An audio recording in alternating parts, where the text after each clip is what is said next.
শিমলা বাজার হাট শনিবার দিন।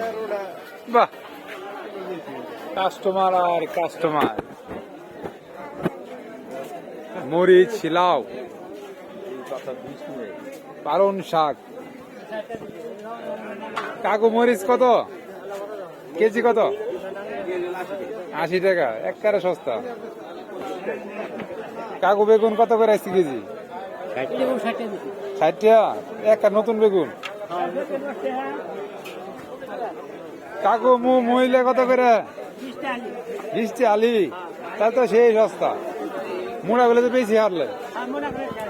হাই হাই, কাম শেষ করে দিচ্ছেন আপনি একেবারে।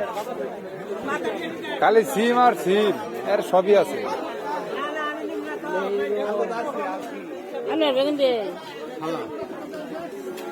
কাকু লাই টুকা কত?